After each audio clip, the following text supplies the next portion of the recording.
ഇത് പറയേണ്ട കാര്യമാണോ എന്ന് അറിയില്ല, ഇനി പറയാമോന്നും അറിയില്ല.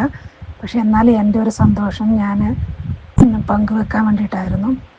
സാറിന് നേരിട്ട് മെസ്സേജ് അയക്കാൻ പറ്റില്ലല്ലോ, അതുകൊണ്ടാണ്. ഇത് പിന്നെ എൻ്റെ വീടും സ്ഥലം വിറ്റതിൻ്റെയാണ്. ആക്ച്വലി അതൊരു താമസിക്കാൻ അത്ര അനുയോജ്യമായതല്ലായിരുന്നു. അപ്പം വിൽക്കാൻ വേണ്ടിയാണ് ഞങ്ങൾ ശ്രമിച്ചത്. പക്ഷെ ഒരു രീതിയിൽ അത് വിൽപ്പിക്കില്ലെന്നും വിൽക്കാൻ പറ്റില്ലെന്നും ഇങ്ങനെ എല്ലാവരും പറഞ്ഞിരുന്നു. അപ്പോഴാണ് ഞാൻ സാറിൻ്റെ ക്ലാസ് അറ്റൻഡ് ചെയ്യുന്നതും സാറ് പറഞ്ഞതെല്ലാം ഞാൻ കേൾക്കുന്നത്. അന്നേരം ഞാൻ സാർ പറഞ്ഞ രീതിയിൽ തന്നെ എല്ലാ പൂർണ്ണ വിശ്വാസത്തോടു കൂടി ഞാനൊരു ഗോൾ സെറ്റ് ചെയ്തു.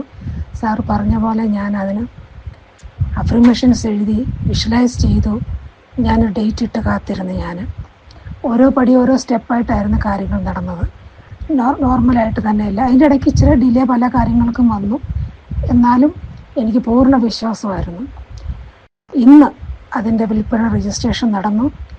ഞാൻ ഉദ്ദേശിച്ച ഞാൻ എഴുതിയ അത്രയും തുകയ്ക്ക് തന്നെ അത് അവർ ക്യാഷ് തന്നു. എല്ലാം നാട്ടിൽ ഇന്ന് രജിസ്ട്രേഷൻ നടന്നു. ഹസ്ബൻഡ് വിളിച്ച് പറഞ്ഞിപ്പം എല്ലാം. ഒത്തിരി നന്ദി സാറിനോട്. അത് എനിക്ക് എങ്ങനെ പറയണമെന്നറിയില്ല. ഭയങ്കര വിശ്വാസം. കാരണം എൻ്റെ ജീവിതത്തിൽ ഒത്തിരി മാറ്റങ്ങൾ ഉണ്ടായിട്ടുണ്ട് സാറിൻ്റെ ക്ലാസ് അറ്റൻഡ് ചെയ്ത പിന്നെ. ഇപ്പം എനിക്ക് ഒത്തിരി വിശ്വാസമാണ് എന്നിൽ തന്നെയും ഓരോ കാര്യങ്ങൾ നടക്കുന്നതിലും. Thank you.